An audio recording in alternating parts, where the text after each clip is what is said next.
Ladies and gentlemen, have you ever considered that the most perfect places often hide the deepest cracks? Have you ever looked at a town, bathed in the golden light of the American Heartland, and thought it was the very picture of peace? A place where family values are the bedrock, where neighbors still wave to each other, and where the silence is broken only by the whisper of wind through cornfields. But what if that silence wasn't peace? What if it was a secret, kept by an entire community? This is a story of Heartland, Nebraska. A town that looked perfect on the outside, but was built upon a mass grave.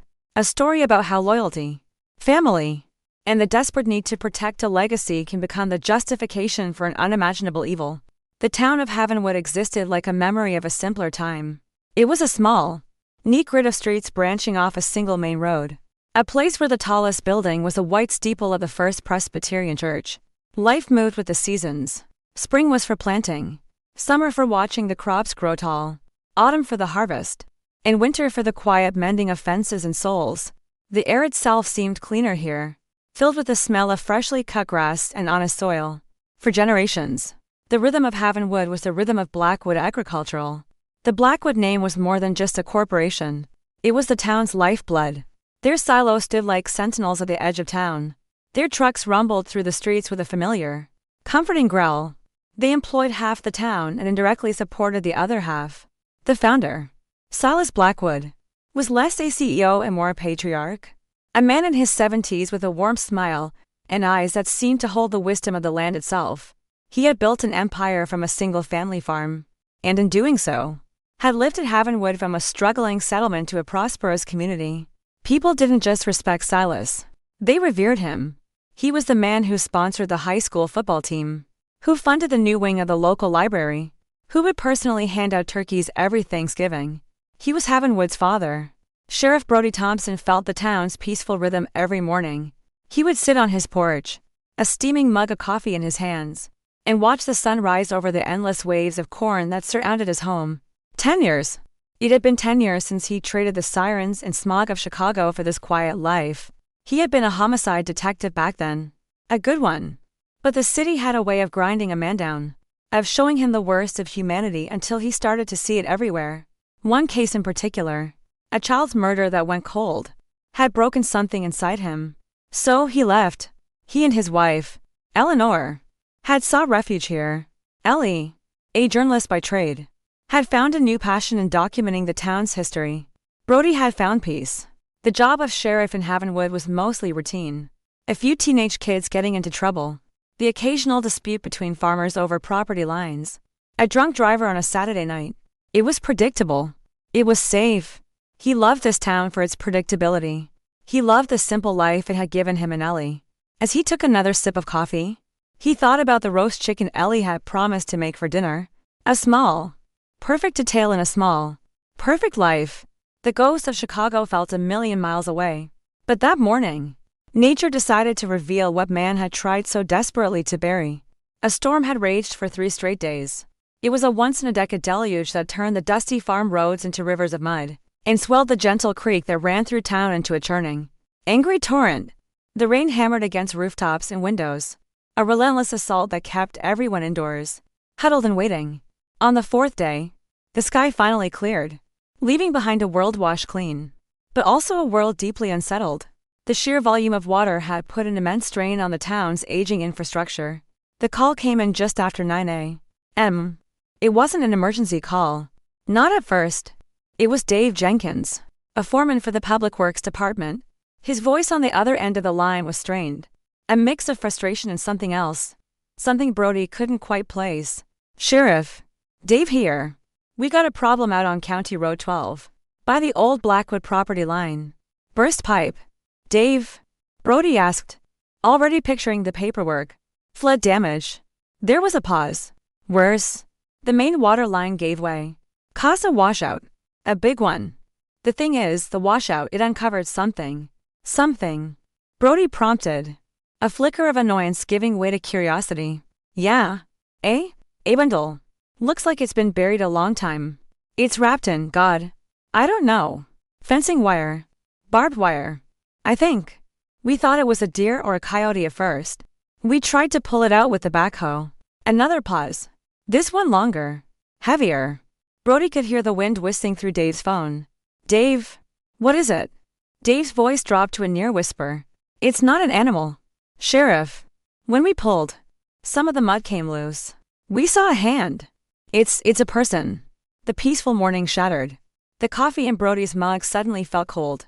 The image of roast chicken vanished, replaced by a cold, dark dread that was all too familiar. A ghost from Chicago had just found its way to Havenwood. Brody arrived on the scene 10 minutes later. The red and blue lights of his deputy's cruiser were already flashing, casting a sickly pulse on the muddy landscape. The scene was chaotic. Public works trucks were parked haphazardly, their engines idling. A small group of workers stood at a distance, their faces pale, their eyes fixed on the raw, open wound in the earth. The washout was massive. A whole section of the gently sloping field had been carved away, revealing the thick, ruptured water main. And there, half submerged in the muddy water at the bottom of the crater, was the object Dave had described. It was a grotesque, mud-caked bundle, roughly the size of a person, tightly bound in rusted barbed wire that glinted cruelly in the morning sun. Just as Dave had said, a single, pale hand protruded from the mud, its fingers slightly curled as if reaching for something it could never grasp.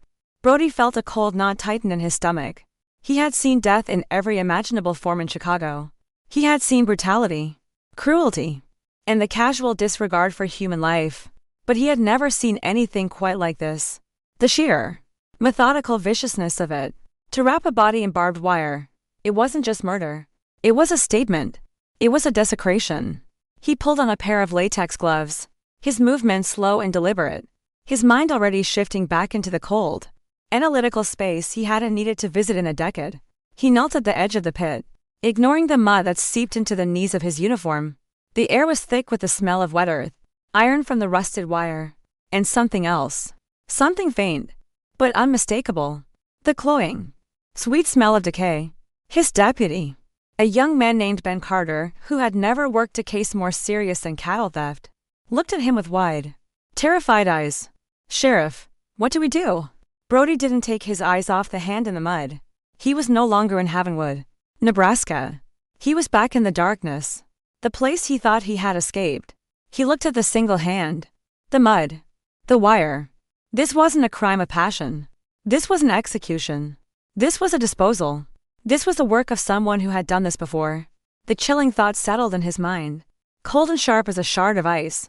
This was probably not the only one. First, Brody said, his voice steady despite the tremor he felt inside, we call the state investigators. Then, we get some shovels. We need to see how deep this nightmare goes. When a crack appears in a perfect facade, the first instinct of those who built it is to patch it over, to pretend it isn't there. But this was no crack. This was a chasm, ripped open by the flood, and from its depths, the long-buried sins of Havenwood were beginning to surface. The town's comfortable silence was about to be replaced by the clamor of sirens, the whispers of suspicion, and the digging of shovels into soil that held more than just crops. Word traveled through Havenwood with the speed of a prairie fire. A body, found on the edge of the Blackwood property. By noon, the news was on everyone's lips, a dark murmur beneath the surface of the town's daily routines.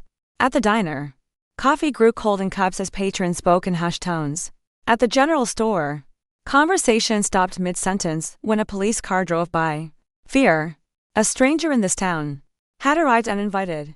Before Brody had even finished his call to the state capitol, a sleek black pickup truck, the kind that cost more than a small house, pulled up to the muddy perimeter of the crime scene. The driver's side door opened and Silas Blackwood stepped out. Even in his 70s, he commanded attention. He was tall and lean, dressed in expensive work boots, clean jeans, and a flannel shirt that looked more like a fashion statement than farm wear. His silver hair was perfectly combed, and his face, though etched with the lines of age, was set with a look of grave concern. Brody, Silas said, his voice a low, authoritative rumble that carried easily over the wind. He strode toward the yellow tape, his gaze fixed on the pit. My God, is it true? It's true. Silas, Brody confirmed, his own voice tight. We found a body. Silas stared at the scene, his expression a mask of disbelief and horror. He shook his head slowly. On my land. To think something like this could happen here. In Havenwood. He looked directly at Brody, his eyes conveying a deep, personal offense, as if his own home had been violated. Anything you need, Sheriff. Anything at all. My men. My equipment. You just say the word. This was a Silas Blackwood everyone knew and admired. Responsible. Concerned. The pillar of the community. Ready to help even when his own property was the center of a grim discovery. It was exactly what Brody expected. Then, another figure emerged from the passenger side of the truck. Caleb Blackwood. He was the golden heir to the Blackwood throne. Handsome in a way that seemed almost sculpted. He had his father's height but none of his warmth. Where Silas's eyes were filled with concern, Caleb's held a detached, almost bored curiosity. He lingered by the truck, arms crossed over his chest, watching the proceedings with an unnerving stillness. He didn't look horrified. He looked interested, like a biologist studying a strange new specimen. Brody's detective instincts, dormant for so long, began to stir. He noted the contrast between father and son. The father's practiced display of civic duty. The son's chilling lack of emotion. We'll handle it, Silas, Brody said, his gaze shifting from Caleb back to the older man. For now, I just need you to confirm that none of your people are missing. Any long-term employees? Ranch hands? Of course, Silas replied instantly. I'll have my foreman, Jed Stone, run a full accounting. But my people are like family. Brody, I'd know if one was gone. The statement was delivered with such conviction that it was almost impossible to doubt. As the state investigation team arrived, the site transformed into a methodical, sprawling operation. Tents were erected. Search grids were laid out. The single body in the pit soon became the first of many. With every careful scoop of the excavator, with every scrape of a trowel against the damp earth, the horror multiplied. A second bundle was found. Then a third. By sunset, they had unearthed 5. By the end of the next day, the count had risen to 12. The final tally, reached after a week of painstaking excavation, was 22. 22 bodies, each one wrapped in the same brutal embrace of barbed wire. Some were little more than skeletons, suggesting they had been buried for decades. Others were more recent. It was a secret graveyard, a human harvest. Havenwood, the idyllic Heartland town, was now the site of one of the worst serial murder cases in Nebraska history. The national media descended like vultures, their satellite trucks lining the county road, their reporters broadcasting live, with the Blackwood silos looming in the background. The town's perfect image was being broadcast to the world, shattered and stained with blood. Brody felt like he was drowning. The case was a vortex, pulling him down into a world of forensics reports, dental records, and the faces of missing persons from across the country. He worked 20-hour days, fueled by stale coffee and a growing sense of dread. Every new detail seemed to lead back to one place. The barbed wire. Forensics confirmed it was a specific type, a high-tensile, triple galvanized wire. It was durable, expensive, and primarily used for large-scale agricultural operations, and the biggest purchaser of that specific wire in the entire state, for the last 30 years, was Blackwood Agricultural. Brody sat across from Silas and Caleb in the elder Blackwood's sprawling office. The room was a monument to success, with rich mahogany walls, leather-bound books, and a window that overlooked the empire Silas had built. It's a common type of wire, Sheriff, Silas explained calmly, his hand steepled on the massive desk. We buy it in bulk. Yes, but we also sell it to dozens of smaller farms in the region. We have records going back years. We'll give you full access. We'll need that, Brody said, his eyes fixed on Silas. He was trying to find a crack in the old man's composure, a flicker of deceit. He found nothing, only the calm, steady gaze of a man fully in control. Brody then turned his attention to Caleb. Where were you? Say, 3 weeks ago, on the evening of October 12th? The date was from the initial coroner's report on one of the more recent victims. Caleb leaned back in his chair, a faint, condescending smile playing on his lips. 3 weeks ago, Sheriff. I can barely remember what I had for breakfast this morning. I'm a busy man. I was probably at a meeting in Omaha, or maybe I was inspecting the irrigation systems on the South Quarter. My schedule is fluid. His son is in charge of operations. Sheriff, Silas interjected smoothly, covering for Caleb's arrogance. He's all over the state. We can get you his calendars, his travel receipts. We have nothing to hide. The interview was a dead end. They were cooperative to a fault. Their answers polished and impenetrable. They had an explanation for everything. Yet, Brody walked away with a knot of suspicion tightening in his gut. It was too perfect. Their alibis, their logic, their calm demeanor in the face of a massacre on their land. It felt rehearsed. It felt like a performance. That night, Brody couldn't sleep. He sat in his dark living room. The case files spread across the floor. Photos of the victims, of the wire, of the excavation site. He stared at them, but his mind was elsewhere. He was thinking of Ellie. She had been gone for 3 weeks, visiting her sister in Colorado. At least, that's what he thought. He had tried to call her several times over the past week to tell her about the case, but all his calls went straight to voicemail. He'd figured she was busy, enjoying her time away. Now, a sliver of unease crept into his thoughts. It was unlike her not to call back, no matter how busy she was. He pushed the thought away. It was baseless. It was the case getting to him, making him see shadows where there were none. He focused back on the files. There was something missing, a piece of the puzzle that he couldn't see. He felt like he was looking at a painting, but only seeing the colors, not the image they formed. The evil that had done this had a face. It was hiding somewhere in this town, perhaps behind a familiar smile, a friendly wave. This is not just a story about the hunt for a serial killer. It is a story about the anatomy of a secret, how it is born in darkness, nurtured by power, and protected by silence. It is a journey of a man forced to confront the chilling possibility that the peaceful world he built for himself was a lie from the very beginning. And it is a story about his wife, Eleanor, who may have discovered the truth just a little too soon. We invite you to stay with us, to follow Sheriff Brody Thompson as he digs deeper, not just into the soil of Havenwood, but into the very heart of a family that would do anything to protect its own. Join us as we uncover who the real monster was, hiding in plain sight in America's heartland. Every investigation begins with a single thread. The detective's job is to pull on that thread, carefully, patiently, until the entire tapestry of the crime begins to unravel. But in Havenwood, the threads were tangled and knotted. Some were intentionally cut.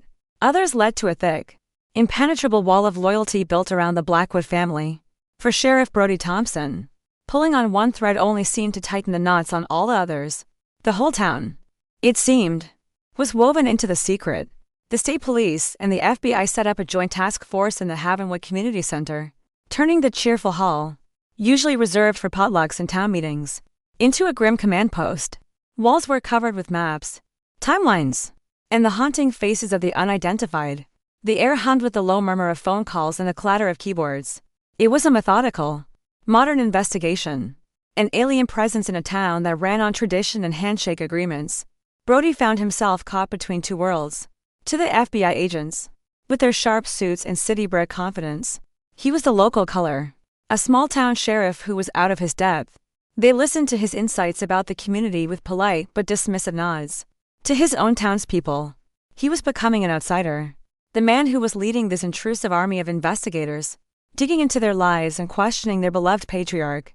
The friendly waves he used to receive were now replaced with hesitant nods, the easy smiles with guarded, anxious glances. The first major hurdle was identifying the victims. They were the forgotten, the invisible, migrant workers who followed the harvest, drifters who passed through looking for a day's work, people living on the fringes of society whose disappearance would leave no immediate void. Their lives had been erased with chilling efficiency. The Blackwood agricultural employment records, which Silas had provided with such apparent transparency, were a maze of temporary contracts, cash payments, and names that were likely aliases. It was a logistical nightmare. Brody's first focus was the barbed wire. He and a young FBI agent named Harris were tasked with tracing the supply chain. They spent days poring over the records Silas had given them. On the surface, everything was in order. Blackwood Agricultural had sold a specific brand of wire to numerous farms over the years. Brody and Harris visited every single one. They were met with the same story everywhere they went. The farmers were wary, their answers brief. They were loyal to Silas. Silas Blackwood gave my father a loan when the bank wouldn't, one old farmer told them. His eyes narrowed with suspicion. Save this farm. He's a good man. You think someone from around here did this? Another asked, gesturing to the fields around them. No. It had to be outsiders. Some gang from the city, dumping their problems in our backyard. It was a narrative that Silas himself had subtly promoted. and the town had eagerly adopted it. It was comforting. It was simple. It placed the evil outside their borders, preserving the illusion of Havenwood's innocence. The investigation was hitting a wall of silence, a collective agreement to look the other way. Frustrated, Brody decided to change tactics. If he couldn't get answers from the living, he would have to rely on the dead. He spent hours at the temporary morgue, a refrigerated truck brought in by the state. The smell of disinfectant and death clung to his clothes. He walked past the rows of steel tables, each holding a human life reduced to a collection of evidence. He forced himself to look at each victim, to bear witness to what had been done to them. He was looking for a pattern, a mistake, anything the killer might have left behind. And then he found it. It was on victim number 17, a female, estimated to be in her late 30s or early 40s. Her remains were among the more recent burials. As a forensic anthropologist, a meticulous woman named Dr. Reese Thorne was cleaning the bones of the victim's neck. Her tool snagged on something. Carefully, she worked it free from the caked mud and decaying tissue. It was a necklace. The chain was delicate silver, but it was the pendant that caught the light. It was a small, intricately carved sunflower. Dr. Thorne called Brody over. "Sheriff, you should see this. It's custom work, I think. Very detailed. It survived the burial surprisingly well." Brody stared at the small piece of jewelry lying in the sterile metal tray. The world around him seemed to slow down, the humming of the generators fading into a distant roar. His heart began to pound against his ribs. A frantic, trapped bird. He had seen this necklace before. He had held it in his hand. He had commissioned it himself from a jeweler in Omaha for his 10th wedding anniversary with Ellie. "The sunflower," he whispered, his voice hoarse. "What's that?" "Sheriff." "Doctor?" Thorne asked, looking at him with concern. Brody didn't answer. He couldn't. His mind was racing, trying to deny what his eyes were seeing. Ellie loved sunflowers. She said they always faced the light. Their house was filled with them. He remembered the look on her face when he had given her the necklace, the way she had clutched it, her eyes shining. She never took it off. He stumbled out of the morgue, gasping for the cold, clean air. It wasn't possible. It couldn't be. Ellie was in Colorado. She was safe with her sister, Sarah. She had just forgotten to charge her phone. That was all. There was a logical explanation. There had to be. With trembling hands, he pulled out his phone and dialed Sarah's number.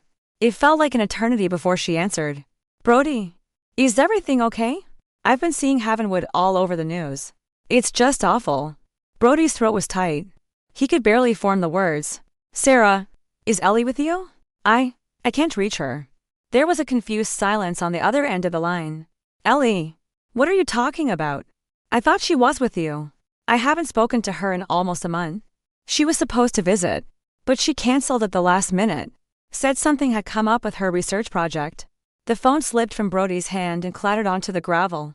The world tilted on its axis. The ground beneath his feet no longer felt solid. 3 weeks. Ellie hadn't been in Colorado for 3 weeks. She had been missing, and he hadn't even known. The calls that went to voicemail, the unreturned texts, he had dismissed them as her being busy, wrapped up in her trip. But she wasn't on a trip. She was here. She had been here all along, buried in the cold, dark earth. Victim number 17. The realization hit him with the force of a physical blow, knocking the air from his lungs. His wife, his Ellie, the woman who was the center of his universe, was one of them. She was one of the bodies wrapped in barbed wire, the piece he had found in Havenwood. The simple, perfect life he had built was not just a lie, it was a cruel joke. He had run from the darkness in Chicago only to find it waiting for him here, in his own home, wearing a familiar face. A wave of nausea and rage washed over him. He leaned against the side of the refrigerated truck, his body shaking. He looked across the field toward the distant Blackwood silos, standing tall and proud against the setting sun. Someone had taken her from him. Someone had done this to her. And they were here, in his town. In that moment, something inside Brody Thompson broke. The calm, methodical sheriff was gone, burned away by a grief so profound it felt like it would incinerate him. In his place was a man with nothing left to lose. This was no longer just a case. It was a hunt. It was a promise. It was vengeance. He knew, with a certainty that chilled him to the bone, that if he told anyone who victim 17 was, he would be taken off the investigation immediately. They would sideline him, citing a conflict of interest. He couldn't let that happen. He was the only one who could find the truth. He was the only one who could make them pay. He took a deep, shuddering breath, wiped the tears from his eyes, and pushed the grief down, burying it deep inside. He would mourn his wife later. First, he had a killer to find. Grief can be a paralyzing force, a fog that obscures all paths forward. But for some, grief becomes a lens. It burns away all that is unnecessary, all that is trivial, and brings one single, terrible purpose into sharp focus. For Sheriff Brody Thompson, the world had been reduced to a single, burning point: justice for Eleanor. The badge on his chest was no longer just a symbol of the law. It was now a tool, a weapon in a private war he would wage in the shadows of the official investigation. Brody returned to the task force command center a different man. The change was subtle, but palpable. The easygoing demeanor was gone, replaced by a cold, relentless intensity. His questions became sharper, his gaze more piercing. He volunteered for the longest shifts, poring over evidence until the early hours of the morning, his face illuminated by the stark glow of the computer screen. The other investigators attributed it to the pressure of the case. Agent Harris commented to a colleague that the small-town sheriff was finally feeling the heat. They had no idea that the fire was burning from within. His first act was to quietly sabotage the identification of victim 17. He went to Dr. Thorne, his expression a carefully constructed mask of professional concern. "Reese," he said, his voice low, "that necklace. It's a key piece of evidence. I don't want it released to the press yet. Let's keep the details on 17 under wraps for now. If the killer thinks this victim is still a Jane Doe, they might get careless." Dr. Thorne, respecting the sheriff's authority and logic, agreed. "Makes sense. Sheriff, we'll mark the file as pending." With that, Brody bought himself time. He had insulated his secret, creating a pocket of darkness within the investigation where he could operate alone. That night, he went home not to rest, but to begin the most painful investigation of his life. He walked into the house he had shared with Ellie, and the silence was deafening. Her presence was everywhere. The half-finished book on the nightstand, her favorite mug by the sink, the faint scent of her perfume lingering in the air. Each object was a fresh stab of pain. For a moment, he leaned against the doorframe, his composure threatening to shatter. He squeezed his eyes shut, forcing the image of her smile from his mind and replacing it with the cold, muddy reality of the sunflower necklace. He could not afford to break. Not yet. He went to her office. It was a small, sunlit room at the back of the house, filled with books on Nebraska history, maps, and stacks of neatly organized notes. Ellie had been working on a new project, a book about the unseen history of Havenwood, focusing on the lives of the transient workers and forgotten families who had passed through the town over the decades. He had thought it was just another of her academic passions. Now, he saw it in a horrifying new light. He began to search, his movements methodical and precise, just as he would at a crime scene. He started with her computer. Her files were password protected, but he knew her passwords. They were always the names of obscure historical figures. He tried standing beer, and the screen unlocked. He scanned her recent documents, her emails, her browser history. He found correspondence with historical societies, queries to census databases, and research into agricultural labor practices in the 1970s and 80s. And then he found a folder, buried deep within another, cryptically labeled B.A. Anomalies. Blackwood Agricultural. Inside were spreadsheets, scanned documents, and a private journal. Brody's blood ran cold as he began to read. Ellie, with her journalist's instincts, had stumbled upon something rotten. She had been tracking a pattern of financial irregularities at Blackwood Agricultural for months.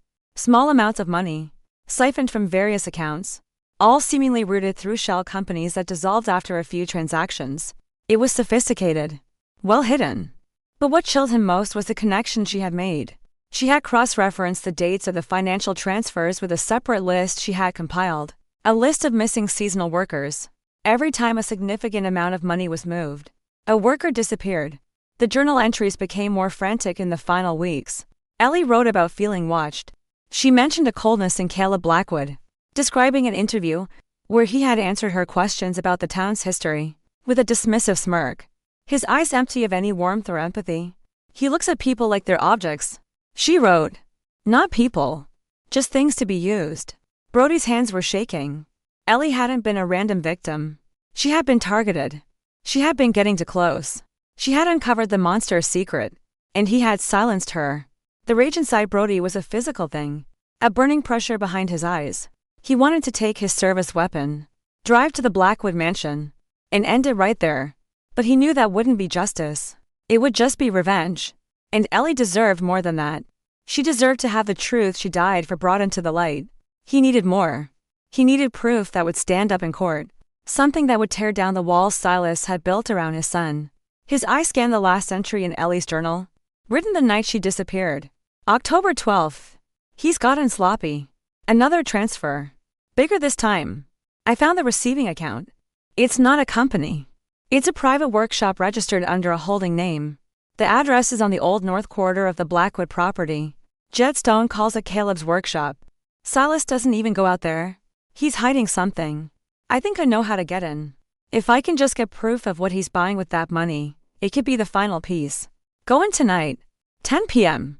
A little nervous. But this feels important. Caleb's workshop. The words hung in the silent room. This was it. This was where she had gone. This was the place where her life had ended. A new, dangerous plan began to form in Brody's mind.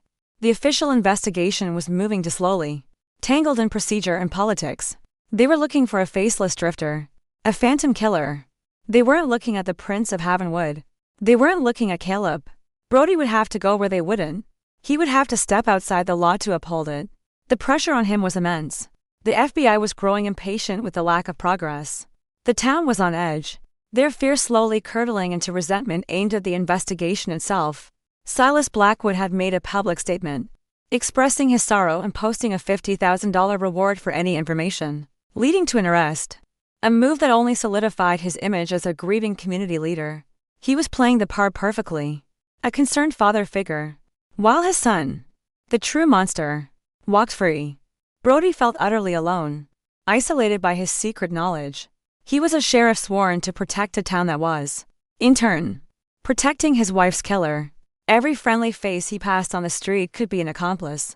Every silence a conspiracy. The town he had once seen as a sanctuary now felt like a prison. Its vast, open fields concealing a darkness that was suffocating him. He knew that going to Caleb's workshop was a reckless, dangerous move. It was unsanctioned. It was illegal. If he were caught, his career would be over, and the case would be compromised. But as he stood in the silence of his wife's office, staring at her final words, he knew he had no other choice. He was no longer just Sheriff Thompson.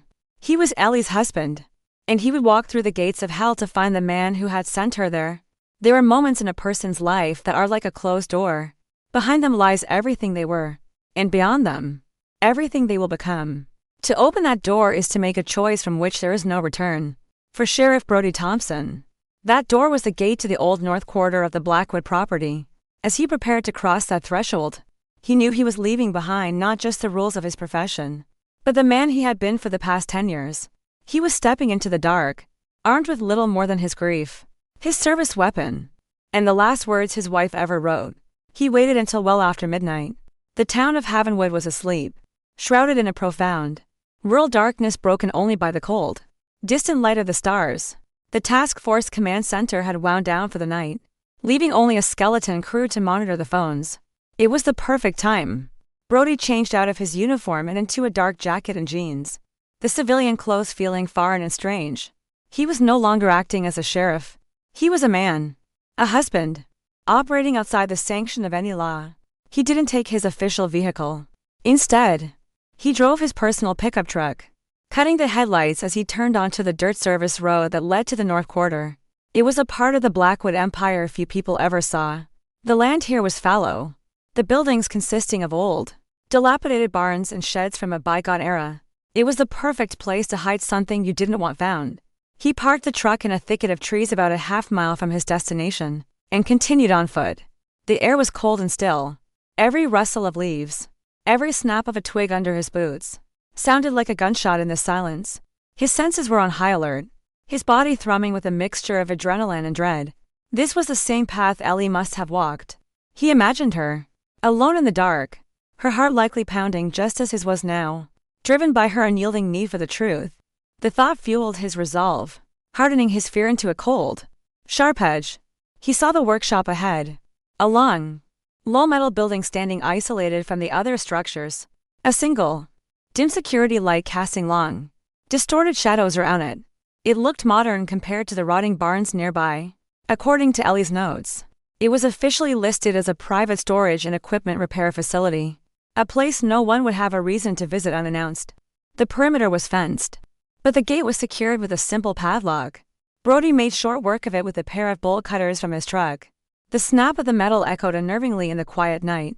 He slipped through the gate, moving silently across the gravel yard toward the building itself. He tried the main door. Locked. He circled the building, checking windows. They were all sealed. Finally, on the side facing away from the main road, he found a smaller service door, the kind used for ventilation. The lock was simpler, and with a tool from his pocket knife and a skill he hadn't used since his early days as a beat cop in Chicago, he managed to jimmy it open. The soft click of the lock tumbling open was the loudest sound he had ever heard. He slipped inside, pulling the door shut behind him. He was plunged into near total darkness. He waited a moment, letting his eyes adjust, his ears straining for any sound of movement. Nothing. Only the faint hum of what sounded like an industrial freezer. He pulled out a small, high-powered flashlight, keeping the beam low, and pointed at the floor. The main space of the workshop was vast and orderly. One side was lined with gleaming tool chests and complex machinery for repairing farm equipment. A half-disassembled tractor engine sat on a lift, a testament to the building's official purpose. Everything was clean, almost surgically so. But it was the other side of the building that drew his attention. It was partitioned off by a newly constructed wall, with a single, heavy-duty steel door set into it. It looked out of place, more suited to a bank vault than a farm workshop. A cold dread washed over Brody as he approached the door. It was locked with a heavy-duty deadbolt. This was no ordinary storage room. He shone his light on the seams of the door and the surrounding wall. He saw thick layers of insulation and soundproofing foam. It was a room designed to contain noise. He knew he had to get inside. Looking around, he spotted a heavy-duty grinder on a nearby workbench. It was a risk. It would be loud, but he had come too far to turn back. He took a deep breath, plugged in the tool, and with a deafening screech of metal on metal, he began to cut through the lock's housing. The noise was terrifying, a shriek that seemed to tear through the night silence.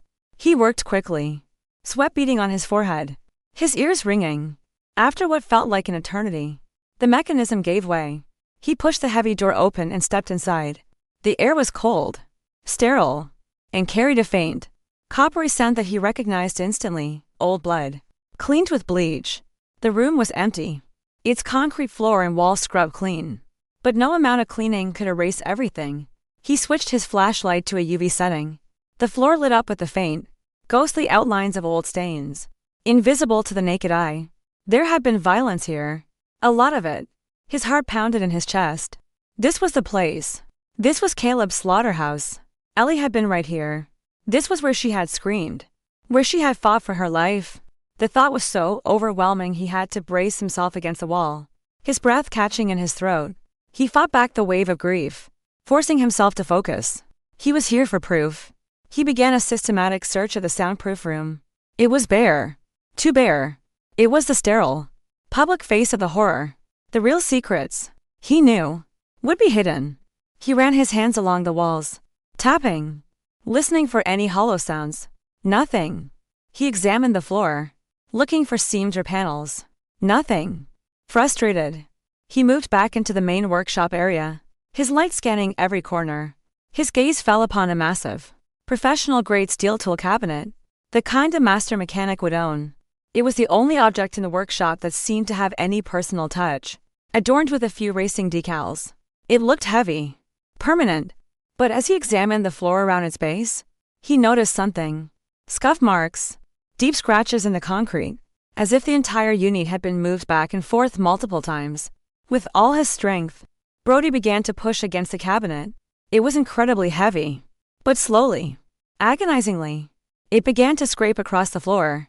He pushed it about 2 feet to the side, revealing a section of the wall that had been hidden. And there, set flush with the concrete and painted to blend in, was a small, square metal door. A hidden safe. A secret compartment. His heart hammered against his ribs. This was it. The lock was a simple key model. He used the blade of his knife to pry the cover off the lock housing, then shorted the wires inside. With a soft click, the small door popped open.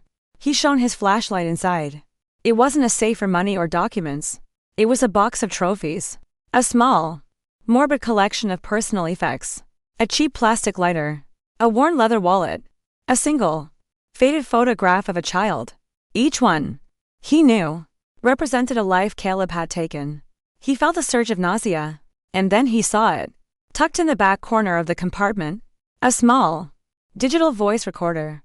It was identical to the one Ellie carried with her everywhere for her interviews. With a hand that trembled so violently he could barely control it, Brody reached in and took the recorder. His thumb hovered over the play button. This was the key. This little black box held the truth. It held the final moments of his wife's life. He took a deep, shuddering breath, leaned against the cold steel of the tool cabinet, and pressed play. Sometimes, the truth does not set you free. Sometimes, it is a cage. It is a recording of a final, desperate breath. It is the sound of a voice you love, laced with fear, speaking for the last time. As Sheriff Brody Thompson pressed the play button, he was not just seeking evidence. He was willingly stepping into the last, terrifying moments of his wife's life, knowing that what he was about to hear would shatter the last vestiges of the man he used to be. A soft hiss emanated from the small speaker, the sound of an open microphone in a quiet room. Then, Ellie's voice, clear, steady, professional. But Brody, who knew every nuance of her voice, could hear the tremor of adrenaline just beneath the surface. So the funds were transferred to this location, Ellie was saying. An account linked to a workshop registered for specialized equipment maintenance. Can you tell me what kind of maintenance requires that level of off-the-books financing? Caleb. A second voice answered, smooth and laced with amusement. Caleb Blackwood. You're a clever one, aren't you? Mrs. Thompson. Far more interesting than our town's sleepy sheriff. You should have stuck to writing about dusty old pioneers.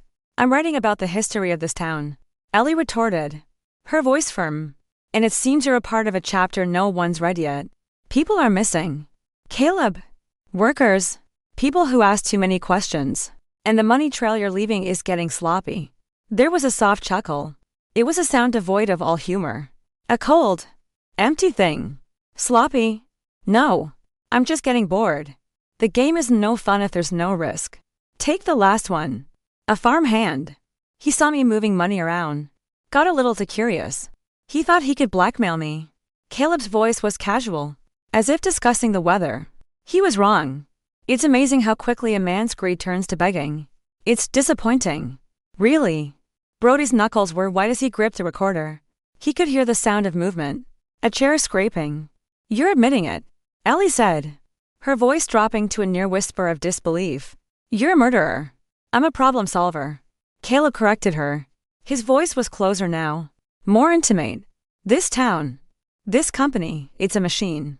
Sometimes, a part becomes defective. It squeaks.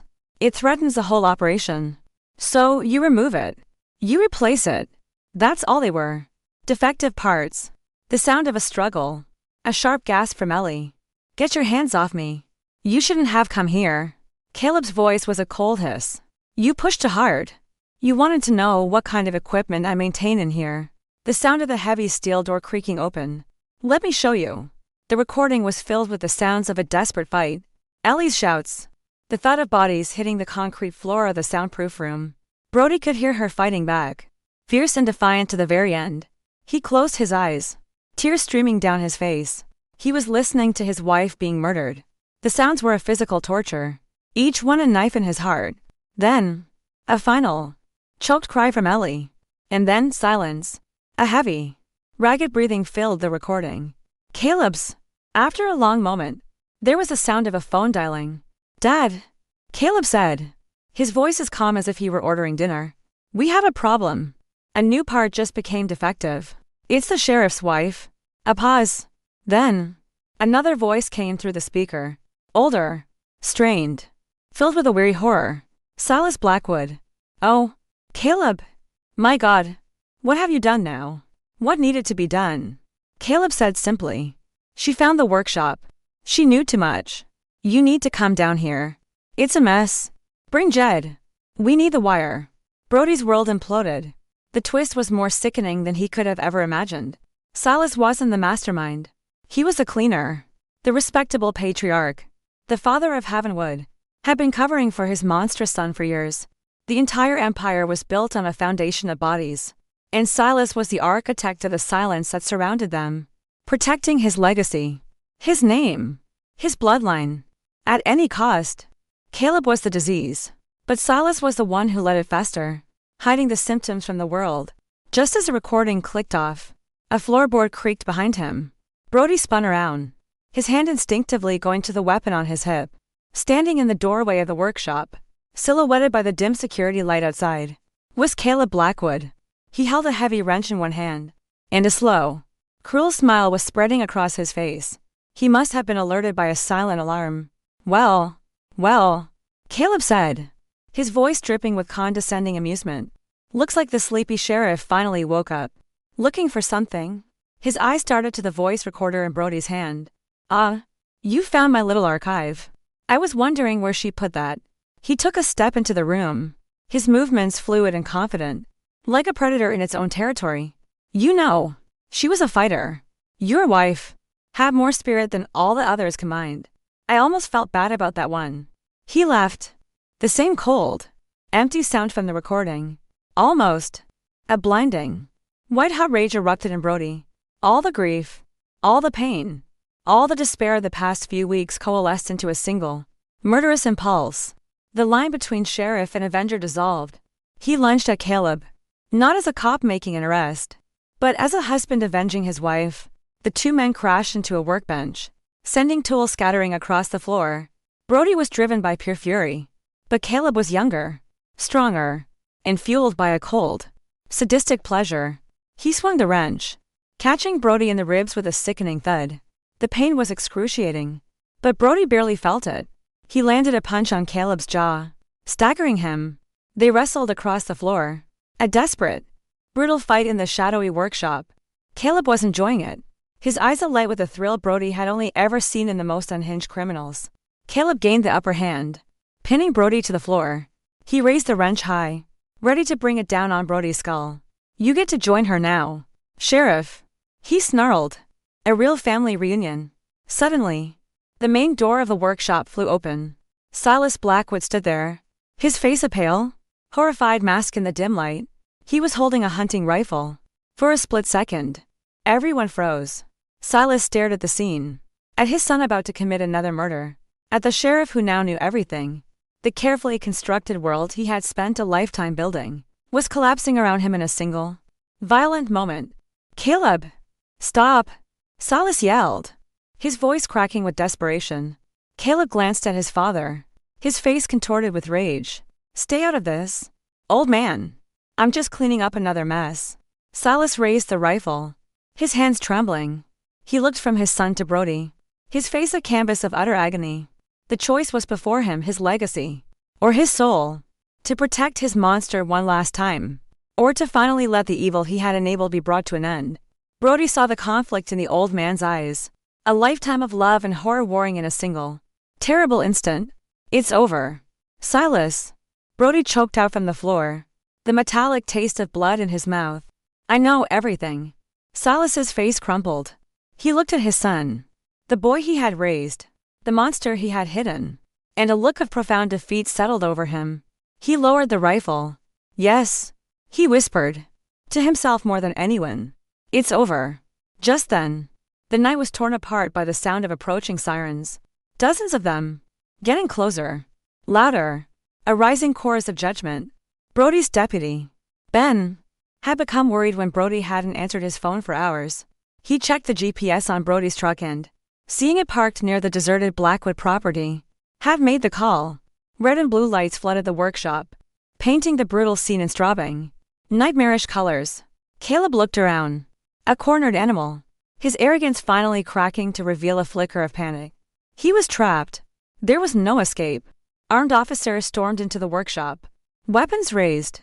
Drop it. On the ground. Now. Caleb dropped the wrench with a loud clang. Silas stood motionless, the rifle hanging limply in his hand. A broken old man whose world had turned to ash. As deputies cuffed a snarling Caleb and a strangely serene Silas, Brody pushed himself to his feet, clutching his bruised ribs. He held up the small black voice recorder. It was over. The truth was out. But as he looked at the faces of the two men who had destroyed his life, he felt no victory. Only a vast, hollow emptiness where his heart used to be. The end of a storm is not peace. It is a deafening silence. A landscape of wreckage under a clear, indifferent sky. For Havenwood, the storm that had broken over the Blackwood workshop left behind a devastation more profound than any flood. The arrests of Silas and Caleb Blackwood did not bring relief. They brought a sickening, soul-crushing disillusionment. The father they had revered was a monstrous keeper, and the ground they had stood upon so confidently was, in fact, a graveyard. The hours that followed the arrests were a blur of organized chaos. The workshop, once a secret chamber of horrors, was now bathed in the stark, white light of forensic investigation. Every surface was dusted for prints, every tool bagged as evidence, every bloodstain swabbed and documented. The FBI and state police, who had been chasing phantoms for weeks, now had their flesh and blood demons, and they descended on the scene with a grim, focused energy.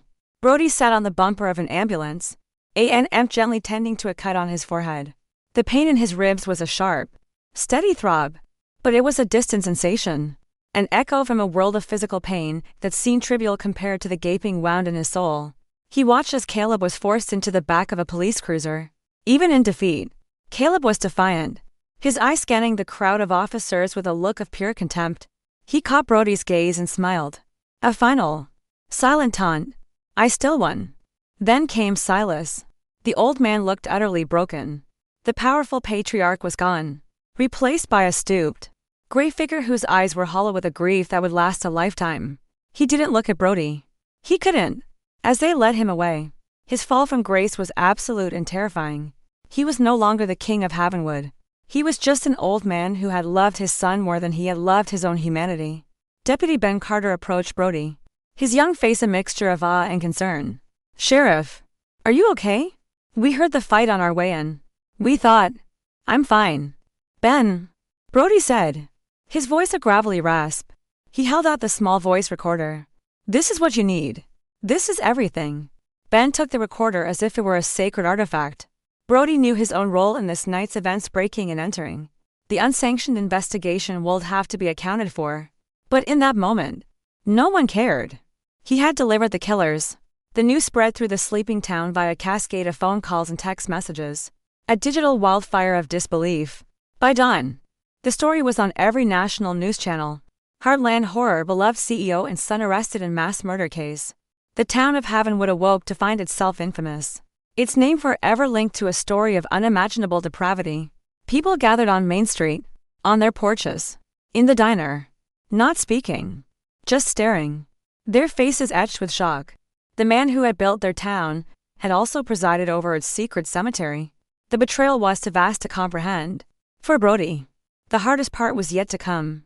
He was driven to the command center, where Agent Harris and the head of the state police task force were waiting for him. The atmosphere in the room was electric. They had the confession on tape. They had the killers in custody. It was a career-making case. Thompson, Harris said, clapping a hand on Brody's shoulder, a gesture that was meant to be congratulatory but felt heavy and false. You crazy son of a bitch. You did it. Going in there alone, it was reckless. But my God, it paid off. Brody didn't acknowledge the praise. He walked over to the evidence board, to the photo of the unidentified female. Victim 17.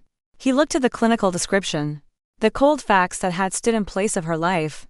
He took a deep breath. Her name was Eleanor, he said, his voice quiet but clear, cutting through the low hum of the room. Eleanor Thompson. She was my wife. The room fell silent. Every agent, every officer, turned to look at him. Harris's hand dropped from his shoulder. The elation in the room evaporated, replaced by a stunned, somber understanding. They weren't just looking at the sheriff who had cracked the case. They were looking at the husband of a victim. The sunflower necklace, Agent Harris whispered, the realization dawning on his face. It was our 10th anniversary gift. Brody confirmed, his voice flat, devoid of emotion. He had held it in for too long. And now there was nothing left but a hollow echo. He explained everything then. Ellie's suspicions, her private investigation, his discovery of her notes, and his decision to keep her identity a secret. He laid it all out, not as a confession, but as a simple statement of fact. He knew he could be charged, that his career could be over. He didn't care. The task force commander, a stern man named Captain Eva Rostova, listened without interruption. When Brody finished, she was silent for a long moment, studying his exhausted face. What you did was a violation of a dozen different protocols. Sheriff, she said, her voice firm but not unkind. You compromised the integrity of this investigation and put yourself at immense risk. She paused, letting the words hang in the air. You also brought us the single most important piece of evidence and delivered to serial murderers. For now, you are officially on administrative leave. Go home. Thompson, go be a husband. We'll handle the rest. It was a reprieve. A quiet act of compassion in the face of an unimaginable tragedy. Brody nodded, a silent thanks passing between them. He turned and walked out of the command center, leaving the case behind. His war was over. Now, the long, bleak task of mourning had to begin. After the earthquake comes the aftershock. After the arrest comes a reckoning. For Brody, and for the entire town of Havenwood, the truth was a wound that could not be unseen. The healing would not be a matter of forgetting, but of learning to live with the scar. It would be a slow, painful process, measured not in days or weeks, but in quiet moments of reflection and the first, tentative steps toward a new, uncertain future. Brody went home. But the house was no longer a sanctuary. It was a museum of a life that had been stolen. He walked through the silent rooms, his footsteps echoing in the emptiness. He saw Ellie everywhere in the garden she had so carefully tended, in the pile of books she was planning to read, in the faint indentation her head had left on her pillow. The grief he had suppressed for so long finally broke through. A tidal wave of sorrow that left him gasping, hollowed out. He sat on the floor of her office, surrounded by her research, the work that had led her to the truth and cost her her life. And he wept. He wept for the woman he loved, for the life they had lost, and for the innocence he could never reclaim. Days turned into a week. Brody didn't answer his phone. He didn't watch the news. The world outside his door, with its endless analysis of the Havenwood harvest, and its psychological profiles of Caleb Blackwood, ceased to exist. His world had shrunk to the four walls of his house and the crushing weight of his memories. The first person to break through his isolation was Sarah, Ellie's sister. She arrived unannounced, letting herself in with the spare key Ellie had given her years ago. She found Brody sitting on the back porch, staring blankly at the cornfields that now seemed to hold such a sinister meaning. He looked like a ghost, a man who had aged a decade in a week. Sarah didn't offer platitudes or empty comforts. She simply sat down next to him, her presence a quiet, solid anchor in his sea of grief. They sat in silence for a long time, watching the sun dip below the horizon. She was so proud of you. You know, Sarah finally said, her voice soft. When you moved here, she said you were finally smiling again. She said Havenwood had given her back the man she fell in love with. Brody couldn't speak. He just shook his head, a single tear tracing a path through the stubble on his cheek. This isn't your fault, Brody, Sarah continued, her voice gentle but firm. Ellie, she was a force of nature. If she sensed a lie, she had to expose it. It was who she was. You couldn't have stopped her any more than you could stop the sun from rising. She died doing what she believed in. She died a hero. Her words didn't magically heal him, but they chipped away at the wall of guilt he had built around himself. He had been so consumed by his failure to protect her that he had forgotten the strength and courage that had defined her. She hadn't been a helpless victim. She had been a warrior, fighting for the truth until her very last breath. The town of Havenwood was having its own painful conversation. The initial shock had given way to a collective mourning, not just for the 22 victims, but for the town's own lost identity. The Blackwood name, once a source of pride, was now a mark of shame. The company was in receivership, its assets frozen, its future uncertain. The town faced economic collapse on top of its spiritual one. In the midst of this despair, something small but significant happened. The pastor of the First Presbyterian Church, Reverend Michael, announced a town-wide memorial service. Not in the church, he said, but in the open field overlooking the site where the bodies had been found. It was a service for everyone. For the 22 souls whose names were slowly being identified and returned to families they had left long ago. And for the town itself, a community grieving its own innocence. Brody, hearing about the service from Sarah, knew he had to go.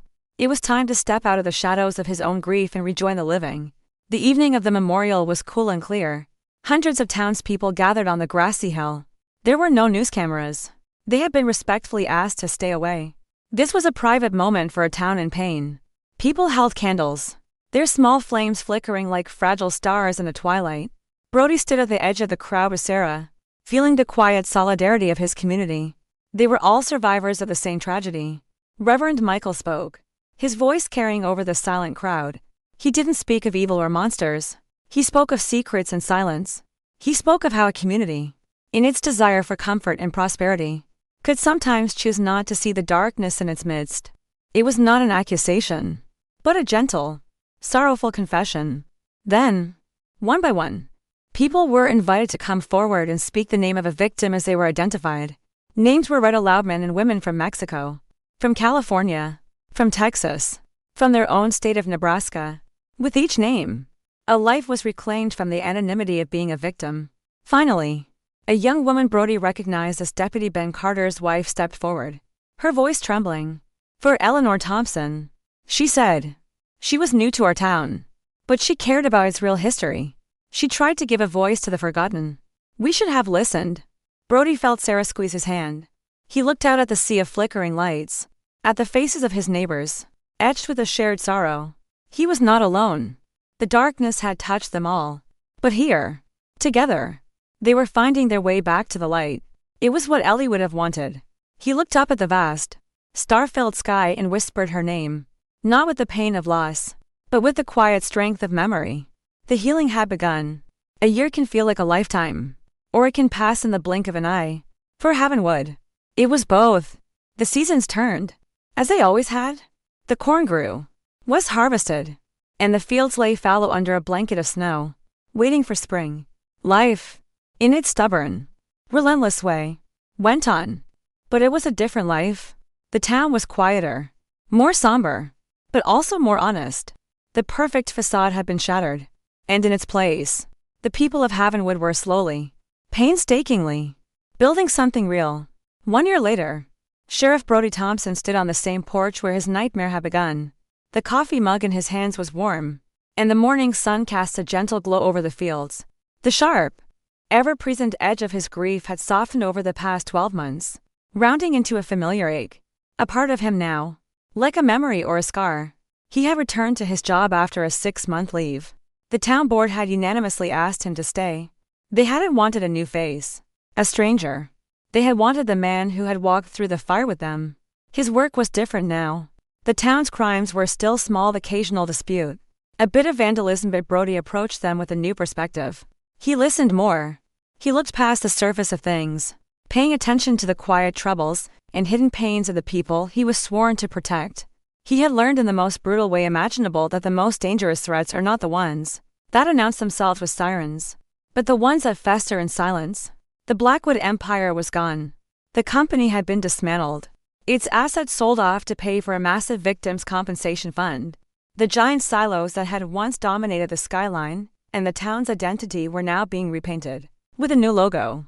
A local farmers' cooperative that had risen from the ashes. It was smaller, humbler, but it was theirs. The town was learning to stand on its own feet, no longer in the shadow of a single, powerful family.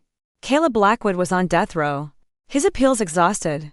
He had remained arrogant and unrepentant to the end, a black hole of humanity who had found his final fitting home in a concrete box. Silas Blackwood had taken a plea deal, trading a full confession for a life sentence without the possibility of parole. In his testimony, he had wept, not for himself, but for the son he had failed, and for the innocent people who had paid the price for his weakness. Brody had read the transcripts but had never attended the trial. He had nothing left to hear from those men. Jed Stone, the silent foreman who had buried the bodies, had received a lesser sentence for his cooperation. In a quiet, pre-sentencing interview, he had explained his actions with a chillingly simple logic. The Blackwoods, he had said, they took me in when I had nothing. You don't turn your back on family. It was a twisted, Tragic echo of the very values the town had held so dear. Brody took a sip of his coffee. His personal life was quiet. Sarah visited often. Her presence a comforting link to Ellie. They would share dinners, talk about her, and keep her memory alive not as a victim, but as a vibrant, intelligent woman she had been. He hadn't thought about leaving Havenwood. To leave would feel like running again. And he was done running. This place, for all its darkness, was his home. It was where Ellie had made her last stand, and he felt a duty to honor her by helping the town heal. His thoughts were interrupted by the crunch of tires on his gravel driveway. It was Deputy Ben Carter. The young deputy had grown into his role over the past year, his boyish face now showing a quiet confidence. "Morning, Sheriff," Ben said, getting out of his cruiser. "Got a call from the Miller place. Old man Miller says someone's been stealing prize-winning pumpkins from his patch again." Brody allowed himself a small smile. Pumpkin theft. It was a beautifully, wonderfully normal problem. A problem from the world he had fought so hard to reclaim. Third time this month, isn't it? "Yes, sir." He thinks it's the Henderson kid. "All right," Brody said, placing his mug on the railing. "Let's go have a chat with the Hendersons. But let's you and I stop for a slice of pie at the diner first. I have a feeling this is going to be a long negotiation." Ben grinned. "Sounds like a plan, Sheriff." As Brody walked toward his cruiser, he felt a sense of purpose that he thought he had lost forever. It wasn't the blind peace of his former life, but something hard-earned, more resilient. It was the peace that comes after the storm, the quiet strength of a survivor. He was a guardian for a town that had lost its innocence, a town that was learning to live with its ghosts, and in that shared, quiet struggle, he had found his own reason to keep going. Some wounds never fully heal, but they become a part of who we are. They are a map of our past, a testament to the battles we have survived. The story of Havenwood, and of Brody Thompson, is not about the eradication of darkness, but about the enduring power of light to reclaim the spaces where shadows once fell. It is a story about finding the courage to plant a new harvest in a field that was once barren. After dealing with the Great Pumpkin Heist, a long talk with the Henderson boy that ended with an apology and a promise to help Mr. Miller with his chores for a month. Brody didn't go straight back to the station. Instead, he drove out of town, heading in the opposite direction of the old Blackwood property. He pulled over at a small, roadside flower stand, one of the many new, small businesses that had begun to pop up as the town diversified its economy. He bought a single, perfect sunflower. He drove to the Havenwood Community Cemetery, a quiet, well-kept place on a hill overlooking the town. The afternoon sun was warm, and a gentle breeze rustled the leaves of the old oak trees. He walked along the rows of headstones until he reached a simple, elegant granite marker. The inscription was clean and clear: Eleanor Thompson. She always faced the light. Brody knelt down, his knees pressing into the soft grass. He gently placed a fresh sunflower at the base of the stone. He stayed there for a long time, not speaking, just being. He didn't feel the sharp, agonizing pain of a year ago. Instead, he felt a quiet, profound connection, a sense of peace. He told her about his day. He told her about the stolen pumpkins. He told her that the town was healing. He told her that he was healing. He smiled, a genuine, unburdened smile. He knew, with a certainty that settled deep in his soul, that she would have been proud. As the sun began to set, casting long shadows across the cemetery, he stood up. He took one last look at the headstone, the bright yellow of the sunflower a small beacon of defiance against the encroaching twilight. Then he turned and walked back to his cruiser, not with the heavy tread of a man burdened by his past, but with the steady stride of a man who had found his way forward. He drove down the hill and paused at the bottom, looking at the town spread out before him. The lights of houses were beginning to turn on, warm, welcoming squares of yellow in the blue dusk. He saw the steeple of the church, the roof of the diner, the newly painted silos of the farmers' cooperative. It wasn't a perfect town. It never had been. But it was real. Its people were resilient. They were survivors. Just like him. He put the cruiser in drive and headed back toward those lights. Back to his duty. Back to his life. The story of the Havenwood harvest has now come to a close. It leaves us with the chilling lesson that the most monstrous evil can wear the most familiar face, and thrive in the silence of a community that chooses comfort over truth. It is a reminder that the foundations of our lives, our towns, and our families are only as strong as the integrity of the secrets they keep. Brody Thompson's journey was not one of simple victory, but of profound loss and the arduous rediscovery of hope. He learned that justice can be found, but innocence, once lost, can never be returned. So we ask you to look more closely at the world around you. Pay attention to the whispers that are ignored, to the people who are forgotten. Be brave enough to ask the uncomfortable questions, because sometimes, the silence of a community is not peace. It is the sound of unheard screams, waiting for someone courageous enough to listen. If the story of Sheriff Thompson's search for justice and peace has touched you, please let us know in the comments below. Your thoughts and reflections are a vital part of our community.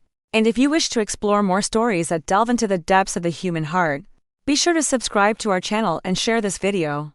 Thank you for listening.